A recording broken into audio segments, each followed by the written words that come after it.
あのディスコ見ると大変なことになるんです。あなたの命だって狙われるかもしれない。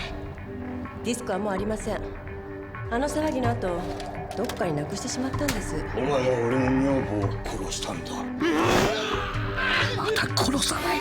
共犯者を見つけてやる。あの研究所、一体何の研究をしていたんだろう。特殊な能力を持った者たちが集められて研究対象にされていたのかもしれない。貞子は存在しています。貞子はもう生まれてるというんですか。気配を感じるんです。安野さん、助けて。その人は高村さんじゃない。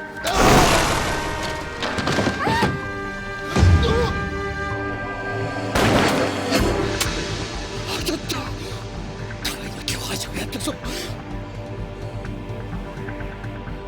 お前は山村貞子なんだな。お前は大きな間違いを犯した。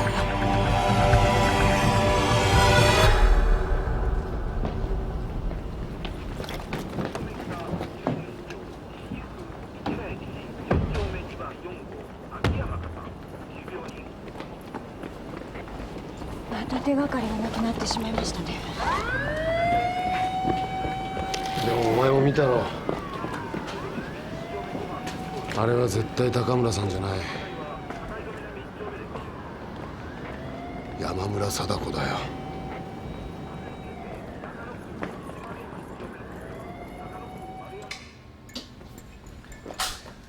とにかくあのディスクを見つけないと。誰かの手に渡ったら大変なことになる。はい。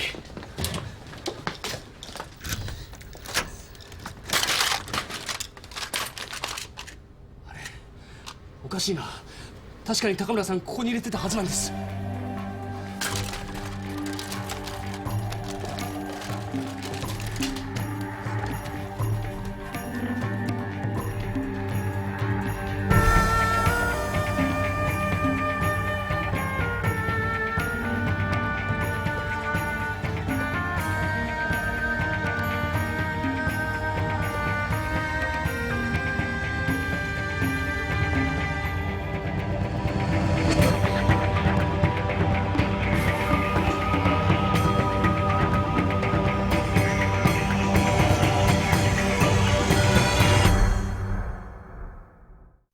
昨夜テレビディレクターの高村典子さんが拳銃で撃たれ死亡しました。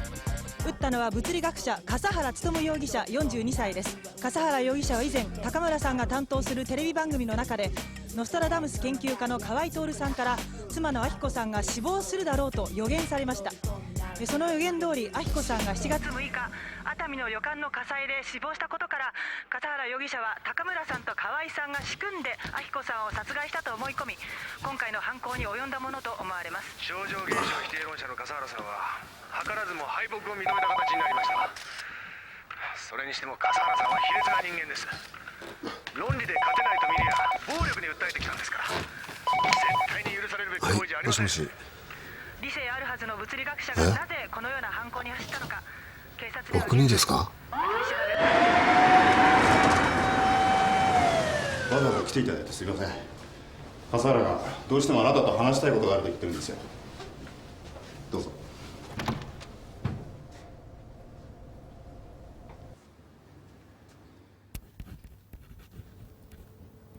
本当にバカなことをしました。私は河合と高村さんがてっきり共犯だと思い込んでいたんです。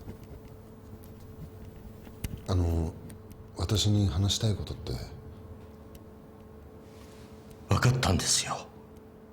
河合の後ろにいるのが誰か。誰だと思います？恐怖の大王ですよ。本当にいるんですよ、恐怖の大王。全てを見通すことのできる恐ろしい存在、そいつが河合を手のひらの上で操ってる。ああ、ノストラダムスの予言はね、正しかったんだよな。私はやっとそれに気がついたんだ。間もなくね、巨大な災いがこの世を襲うんだ。河合もあなたたちも逃れることはできないんだ。やめろ、そんなのデタラメだ。デタラメじゃない。あんたならわかるだろう。みんなこの全員がここにやった全員がお前もみんなこうになるんだ。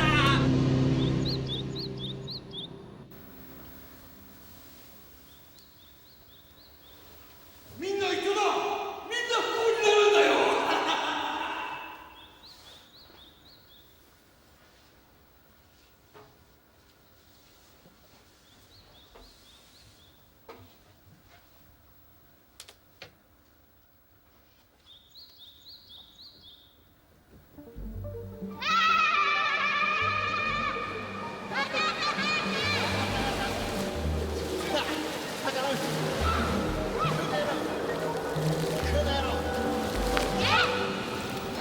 あなたいつからいたの？ど今来たとこ。うしたの？写真なんか見て。いや別に。あなたはいいじゃない。毎日貴則と一緒なんだから。あねえ、いつになったら貴則連れてきてくれるの？決めてくれたら私その日数えて待ってる。そうだな。医者とも相談してみる。本当に？約束よ。あ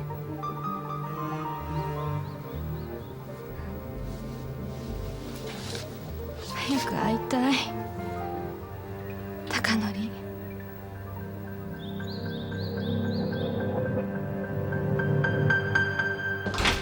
実は君が調べている研究所、あの建物の所有者が分かったんだ。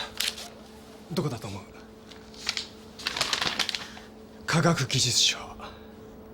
国が管理していたってことですか？ああ、でもそれだけじゃない。変なのはここに研究所があったなんて記録どこにもないってことなんだ。ここでは何か秘密のとんでもないことが行われていた可能性がある。亜美ちゃん。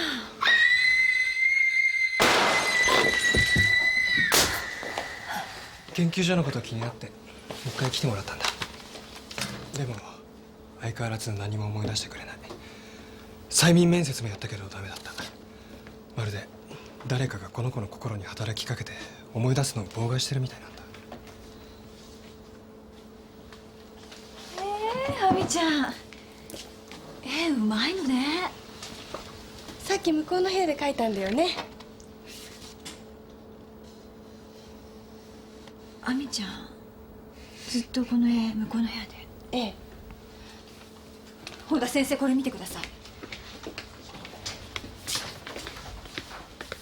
この部屋の絵です。亜美ちゃん、今朝一回ここに来たから。でもこれ机の上の本のタイトルまで全部正確に書かれてます。一度来ただけなのにこんな難しい字まで。ちょっとこれはね、特別不思議なことじゃないんだ。ああいう子っていうのはね、時として見たものを異常なほど正確に記憶していることがあるんだ。だから本のタイトルも文字としてではなく映像としてそのまま記憶している。これどこでしょうか？これも何かの研究室みたいですけど。これは見たことないな。もしかしたらあの研究所じゃ。この数字なんでしょうか？これパソコンだな。もしこれがあの研究所の絵だとしたら、これは実際にそこのパソコンの画面に出ていた数字ってことになりますよね。そっか。この数字が何か分かればここで何をやっていたか分かるかもしれない。暗号。え？うちの青木さんの解いたパスワードもこんな風な数字でした。あの数字が暗号になっていたんだ。解いたら単語が出てきたよ。このパスワードを打ち込めばファイルが開けるはずだ。3045類。それを解いたらリングになったんです。一文字ずつ対応してるとすると数字の方が2文字余る。2文字ずつ対応しているとすると今度は数字が足りない。先生、話って何ですか？お前前変なやつから電話があったとか言ってたよな。葉里村に行ってみろって。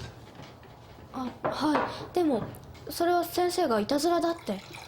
もちろんそうだと思うけど、声とか喋り方とか何か気がついたことはなかったか？教えません。ね？先生の方こそ知ってることを全部話してください。誰がお姉ちゃんをあんな目に遭わせたのか、自分の周りに何が起こってるのか、本当のことを知りたいんです。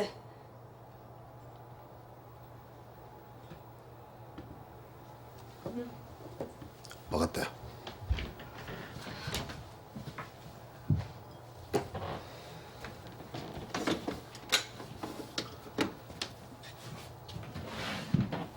その代わり約束しろ。うちの鍵だ。何かあったら必ず俺に連絡する。自分一人で危険なことはしない。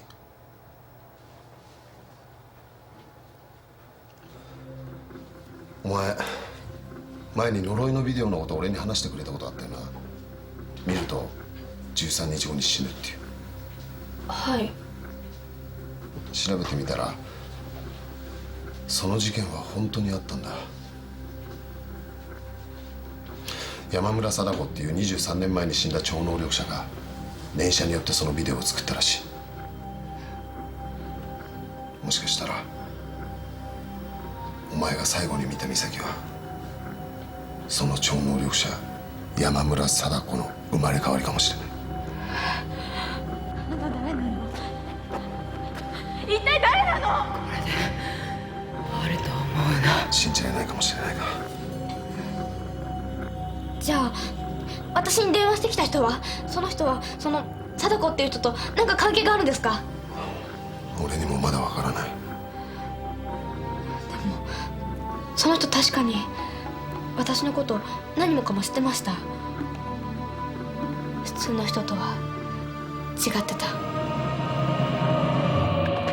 アルファベットは26文字。これを例えば A は0、B は1、C は2、そうやって順番に当てはめていくとリングが17、8、13、6、これを26進法と考えてこれを10進法に置き換えてみる。304544。合ってます。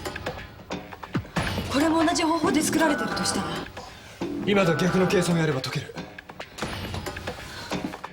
679647437483083015。これを26進法に置き換える。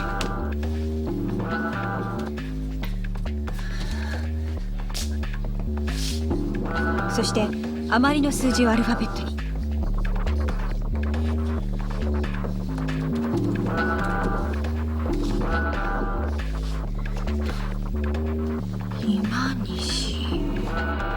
今西誠司。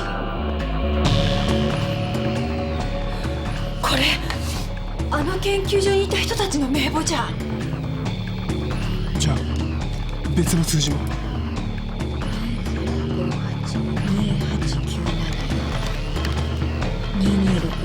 582265488445。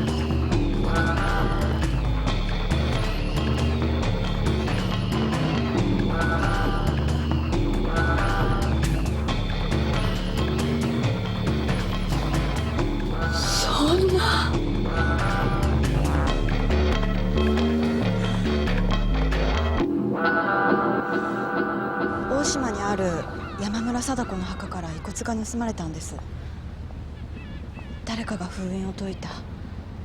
それから異変は始まった。あの研究所と何か関係あると思いませんか？遺骨を盗んだ犯人は分かったんですか？警察にはそのことを話しました。科捜研に相原さんをお尋ねしたんですが、ちょうどいらっしゃらなくて別の方に話を聞いてもらったんです。それでなぜかそれから何も。誰なんですかその人。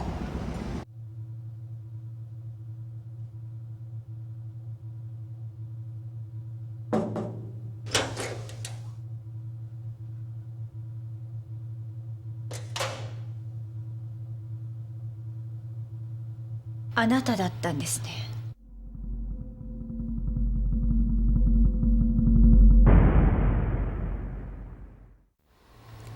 あの研究所であなたは超能力の実験を行っていた。研究対象は亜美と里美という双子の女の子、そして山村貞子。根拠はあるのか？半年前部長は長期の間出かけておられましたよね。不思議なことにどこに行っていたかは誰も把握していない。それでこれ見てください。双子の一人が書いたものです。このパソコンの画面に映っている数字を解読したら名前が出てきました。一人は今西誠司、そしてもう一人は陸田博。あなたです。私が知らないと言ったら必ず突き止めてみせます。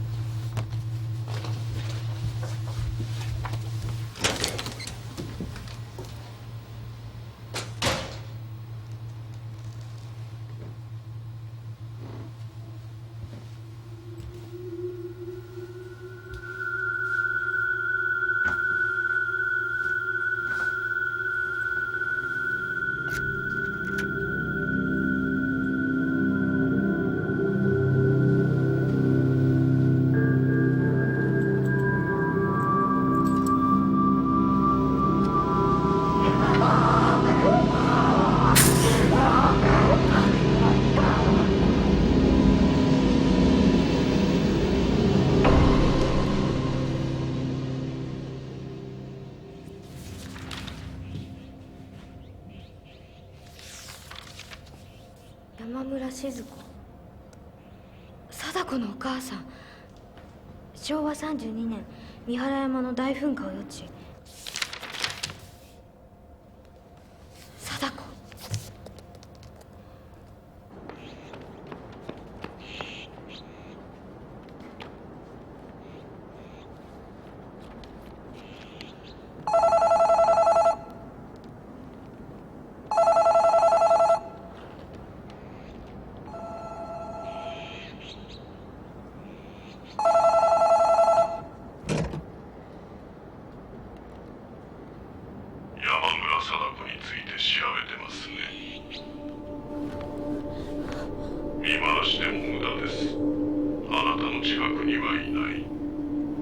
あなた一体誰ですか？あなたに一つ警告しておきましょう。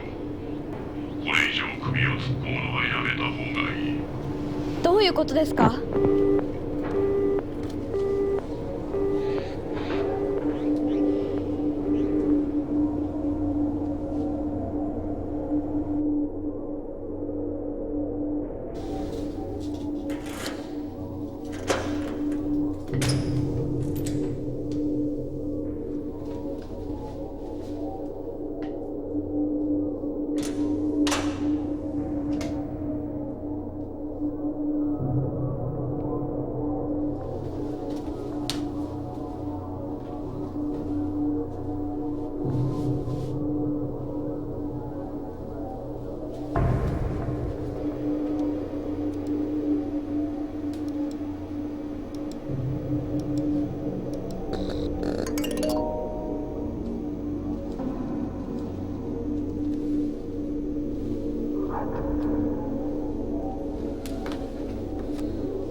それまで何もするな。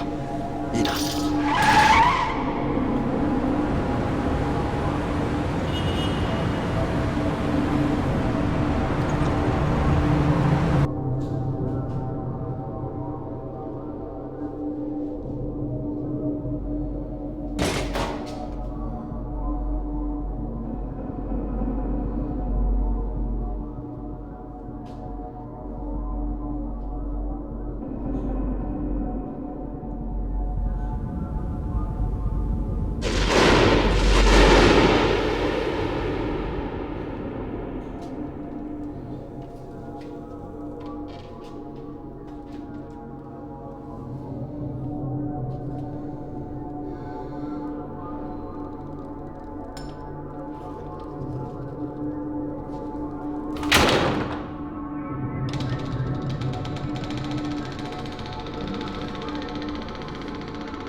落ち着け。女が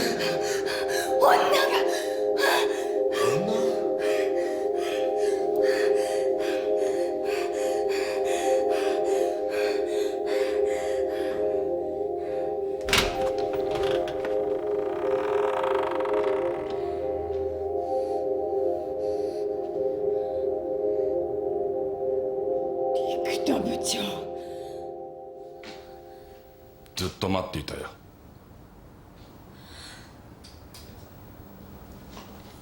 安藤さんですね。はい。部長、どうやってここに？私はずっとここにいたよ。君がその扉を開けここに入り何かに怯えて出ていくのを私はずっと見ていた。でもさっき確かにここに女の人が。女などいない。山村貞子の念が君に働きかけたんだ。ねえ。そうだ。今でもここに残っている彼女の念が君に幻を見させたのだ。何言ってるんですか？これが証拠だよ。ここにはとうに電気など来ていない。それは周囲に強い電解があれば。逆だよ。念が周囲に強い電解を生じさせているのだ。なぜ認めない？君は今体験したんだ。我々が味わった恐怖を。恐怖？貞子はここにいた。4ヶ月前確かにここにいたんだ。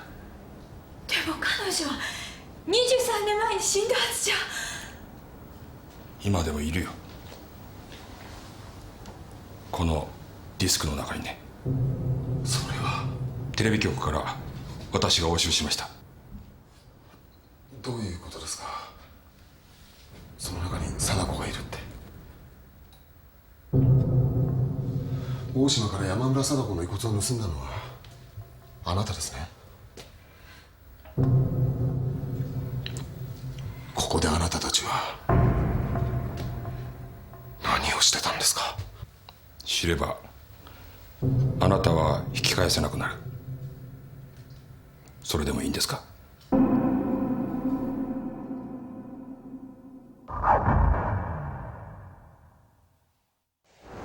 未来が予知できたらどんなにいいだろうかと思ったことはありませんか？人間たちはあらゆる災いを防ぐことができる。太古、人は未来を予知する力を持っていた。動物は今でもそれを持っています。地震を予知するナマズ、難破船から逃げ出すネズミ。予知能力は決して荒唐無稽な夢じゃない。私はそれを手に入れたいと思った。そうか。双子の女の子はその研究のために。そうです。しかし彼女たちの力はあまりにも不確かだった。ちょうど同じ頃私はリング事件を知った。23年前に死んだ山村貞子という女性は未来を予知する力を持っていた。私は彼女の墓を開け大島に葬られていた貞子の遺骨を手に入れた。遺骨と予知能力とは何の関係が？遺骨から貞子の DNA を取り出そうと思ったんです。 DNA を？ DNA は人間の設計図だ。設計図に従って人間は作られている。肉体は滅びても DNA は滅びない。 DNA が残ってる限り同じ人間をもう一度作り出すことすら可能なはずだ。私は考えた。山村貞子の DNA を解読して予知能力を司る部分を見つけ出せばいい。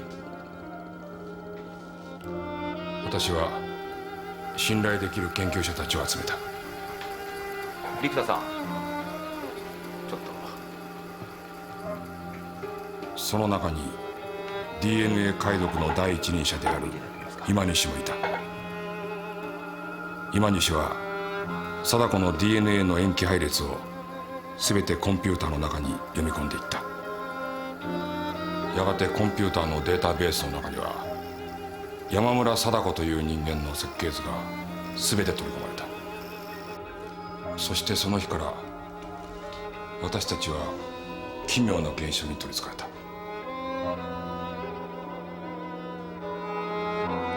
なんだ、落書きか。見てください。何でしょうかこれ。何かの文字じゃないですか。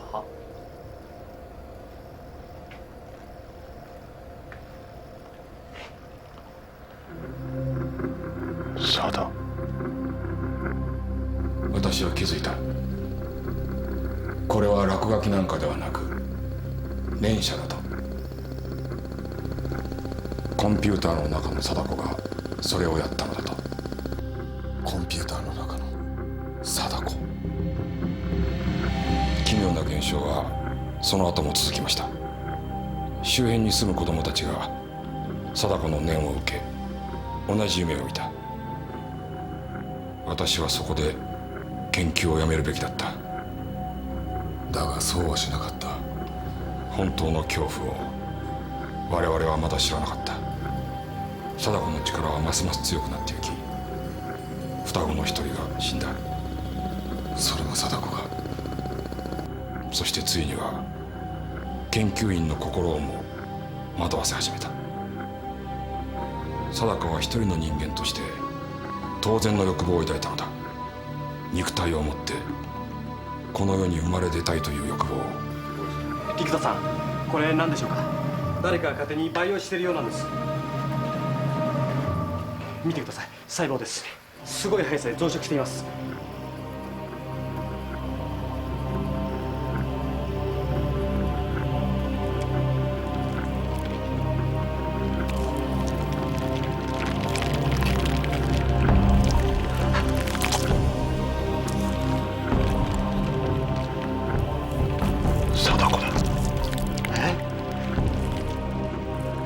これは山村貞子だよ。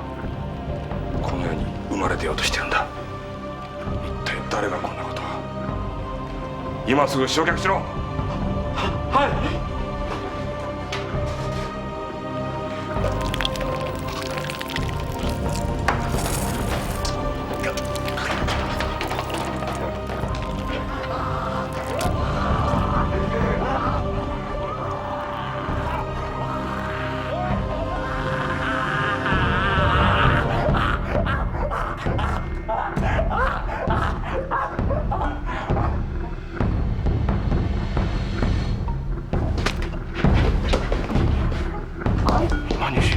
今西は貞子の遺伝情報をもとに彼女を復活させようとした。その代わりに彼は貞子だけが持つ特殊な酵素を手に入れた。成長を急激に促進する酵素。そうだ。今西は自らの体内に貞子の DNA を組み込み、その酵素を作り出せる体質になった。酵素は今西の手のひらの汗の線から霧状に放出される。今西は研究にとって大きな力を手に入れた。そして今西は悪魔に変わった。竜太さん、あなたはそのコンピューターをどうしたんですか。貞子のデータベースを消去すれば。もちろん消去しました。じゃあ残ってるのはそのディスクだけだ。そいつさえ消してしまえば貞子は今度こそこの世から消える。安藤さん、ここにディスクが存在するということがどういう意味だか分かりますか。あるはずもないディスクが突然現れたということが。データは消えていなかった。そうだ。グリーンタワービルの事件を知った時、私はとっさに気づいた。電話回線を通してコンピューターは世界中のネットにつながっている。もし消されることを察知した貞子がその前にどこかのコンピューターに自分自身をコピーしたとしたら。今もどこかのコンピューターに貞子は存在する。このディスクもそのコピーの一つに過ぎないかもしれない。このディスクを立ち上げ、その映像を見た女性の DNA は直ちにその塩基配列を変え、ウイルスとなって体内を移動する。リングウイルスと原理は同じです。しかし今度のウイルスはもっと巧妙でもっと恐ろしい。ウイルスは女性の卵子に入り込み、女性は妊娠する。そして自分と同じ顔をした子供を産む。その子供は酵素の働きであっという間に大きくなり、元の親に取って代わろうとする。その子供は山村貞子と同じ記憶を持っている。顔や形は産んだ親そのものでも、中身は紛れもなく山村貞子だ。西島美咲も高村紀子もその犠牲者だ。君たちが最後に見たのは彼女たちの顔をして生まれてた山村貞子だよ。もっと大変なことが起ころうとしていたのを君たちは知ってるはずだ。誰かがこのディスクをテレビ局に送りつけた。危うく日本中の女性が山村貞子を産むところだった。あれは部長が止めたんですか？テレビ局のコンピューターを私がハッキングしたんだ。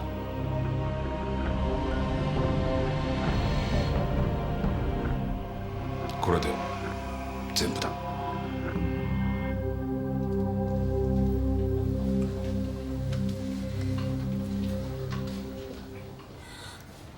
なぜもっと早く教えてくれなかったんですか？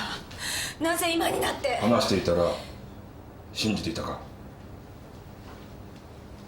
今こうして話したのは、これ以上君に貞子の手助けをしてほしくないからだ。私が？最初から最後まで君は貞子に利用されていた。グリーンタワービルから君があのディスクを持ち出さなければ、あのディスクはあれ以上人目には触れなかったはずだ。君は貞子に操られていたんだ。君を呼び寄せるために私も同じ手を使わせてもらった。私のコンピューターの中に偽のメールを残しておいた。君は勝手にそれを盗み見、ここへやってきた。生田さん、あなたはなぜ自分で止めようとしないんですか？理由はあなただって気づいてるはずだ。我々にコントロールできる相手ではない。それじゃあ何もせずにこのまま見てるしかないって言うんですか？貞子はどこにいるんです？見つける方法はないんですか？こちらから探す必要はありませんよ。あなたが貞子を止めようとすれば、貞子は向こうからあなたに近づいてくる。あなたの命を奪うために。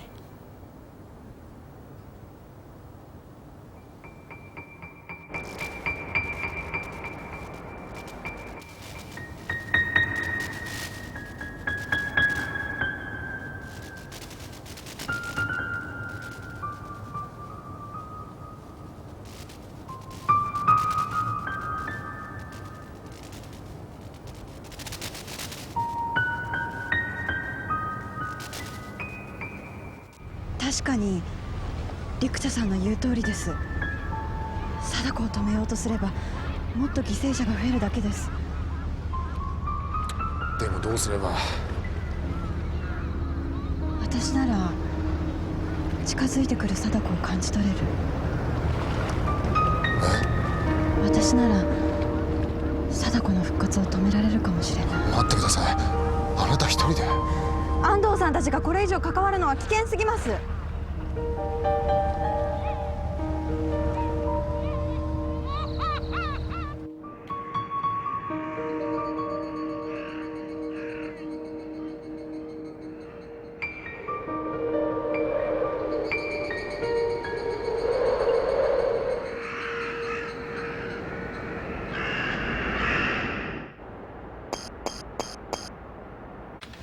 なあ綾原、ここのとこさ、陸田部長がずっと休んでるけどどうしたのかな？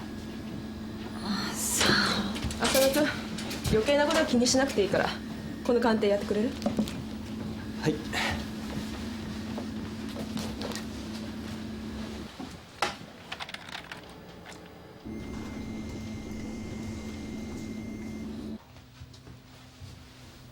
あれから何か変わったことはないか？ええ、今のところそれらしい事件は起きてないようです。そうか。でもこのまま貞子が消えてしまうとは思えない。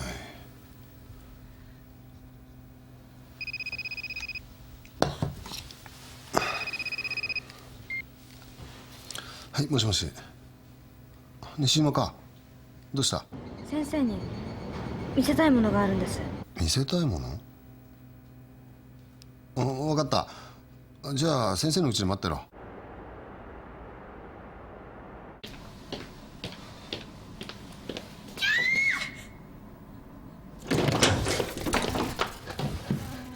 どうした？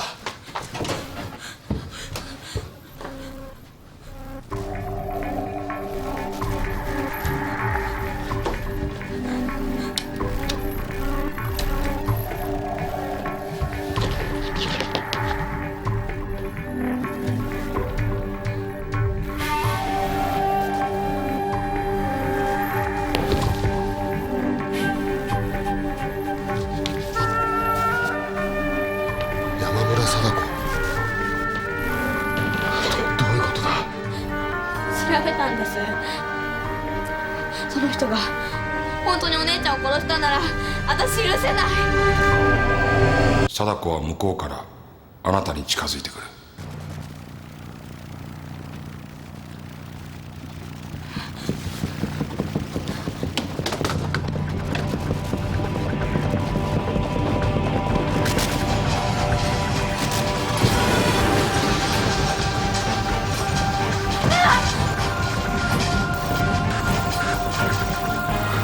逃げるな。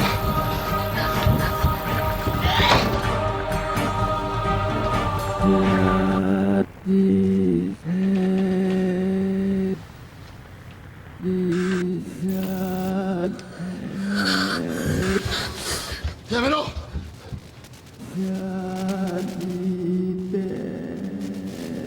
貞子。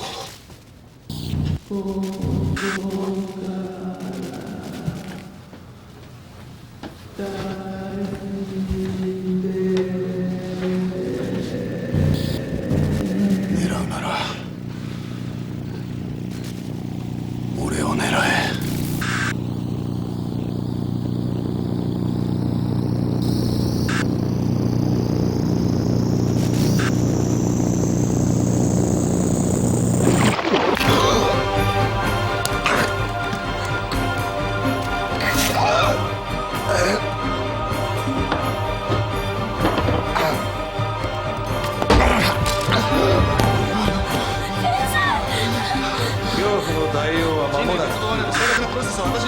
あなたの未来をどうして差し上げましょう。今まさに死者がよみがえろうとして我々人類に破滅をもたらすであろ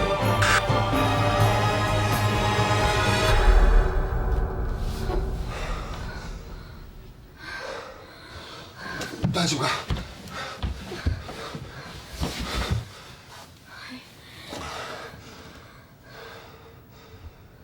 全てを見通すことのできる恐ろしい存在、そいつが河合を手のひらの上で操ってる。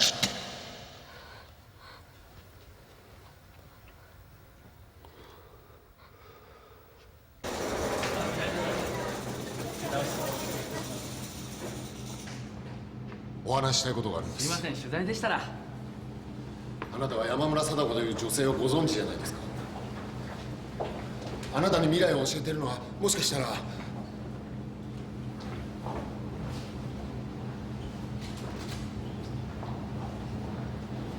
伊豆が見える。あなたは1年前大切なものをなくしましたね。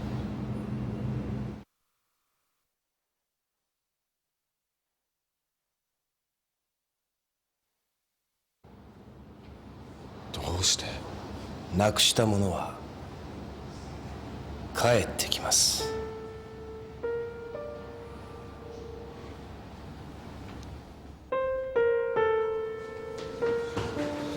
ちょっと待って。あなた何を知ってんだ？いい加減にしてくださいよ。河合さん、ちょっと警備員呼んできて。ごめん、大丈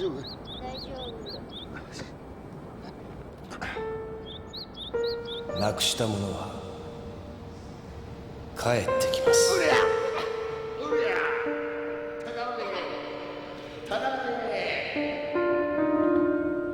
みません。すみませんでした。すみません。あなた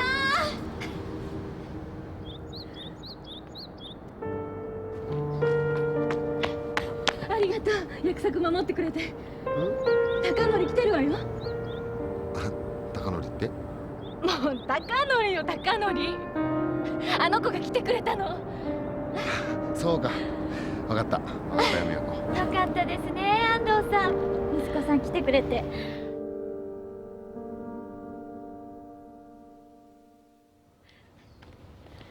はい。高典本当に来てるんですか？ええ、さっき若い女の人に連れられて。失礼します。ちょっとあなたどうかしたの？高典どこに？ジュース買いに行くって向こうに。ちょっと行ってくる。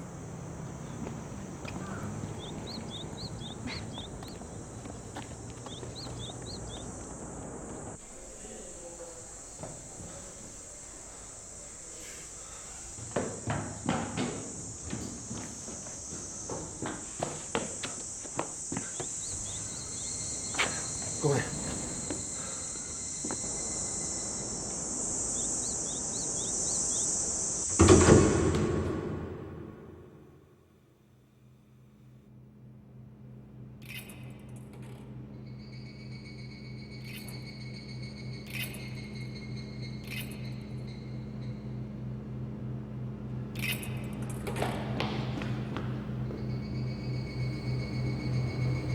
高典。お父さん。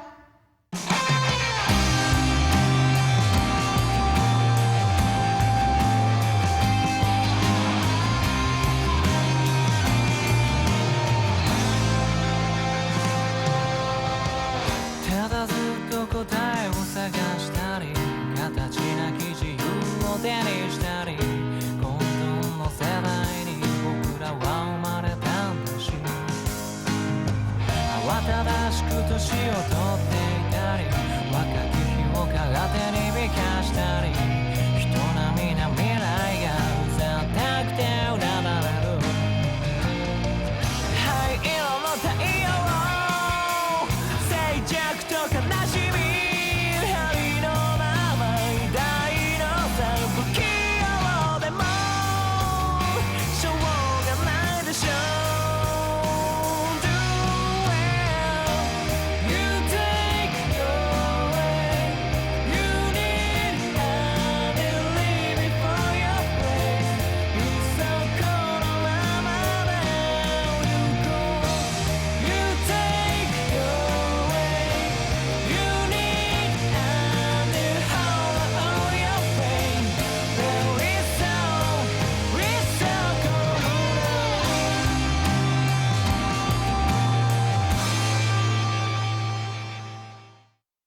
お前本当に高典なのか？死んだ息子が生き返った。現れたんですね、山村貞子。私だって先生の力になりたいんです。恐怖の大王の正体は人類を裏切る決意がついたというわけですね。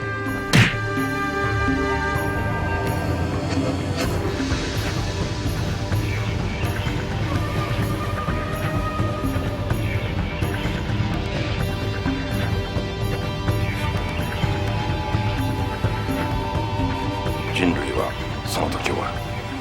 ふざけるな！